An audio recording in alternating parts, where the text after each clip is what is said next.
insight dialogue has a relationship with traditional Vipassana practice that is at once comfortably integrated and also challenging. The part that's challenging is that you're bringing speaking and listening, you're bringing relationship into a practice of Vipassana, the traditional Buddhist insight meditation, that is famously individualistic and silent. So there are many Vipassana meditators who really want to maintain those boundaries, want to maintain meditation is silent. If it's got talking, it's not meditation. And meditation is not relational. If it's relational, it's not meditation. So in that sense, there's a kind of a challenging relationship.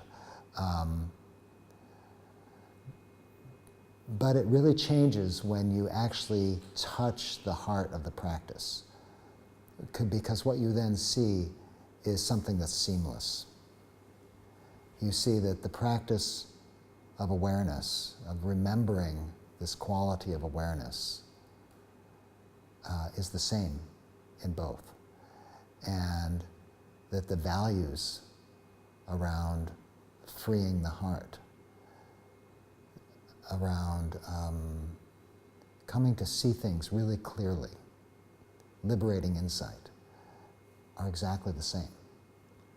And even a tremendous amount of the, you might say, methods are the same.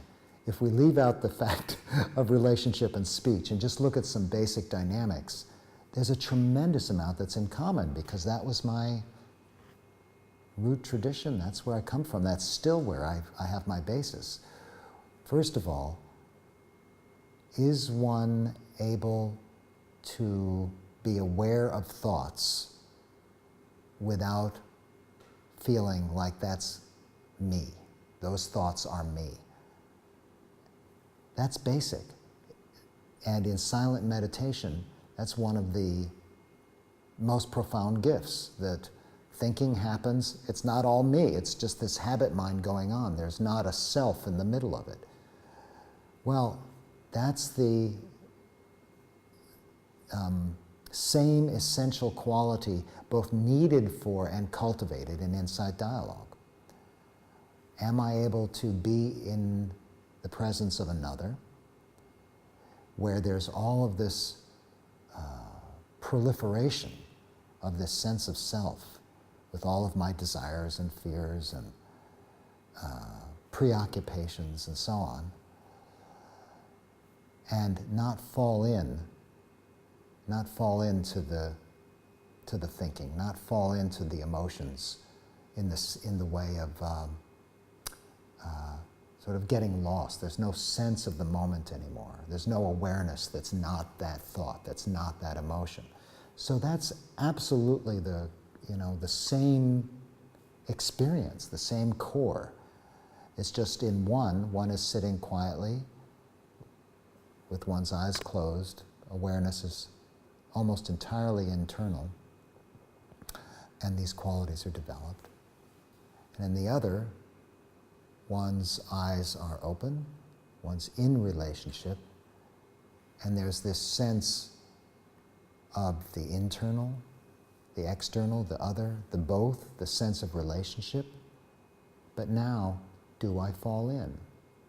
If we're talking about, like we mentioned, aging, if we're talking about aging together, and this contemplation really touches my thoughts, my heart, vibrates into this sense of either whatever, let's say some sense of loss or melancholy, or maybe there's a sense of urgency around, meditating and practicing generosity, whatever it is that emerges, does the mind remain awake and aware in that? And if I were doing this in individual practice, it would be the same question. But what's interesting is in the relational practice, where you too are contemplating this, and we're reminding each other just by our presence,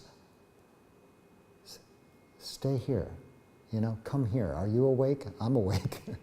And so there's this quality of relationship that actually contributes to the mindfulness, contributes to even the concentration, the steadiness of mind.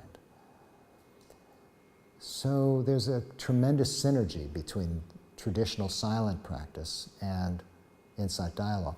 And on retreat, there's a lot of silent practice that is the basis of what we do. And the whole container of retreat is in silence, except in the times of insight dialogue. So, and it's of course the same Dhamma. So there you go. It's it's really interwoven. I see them as complementary practices.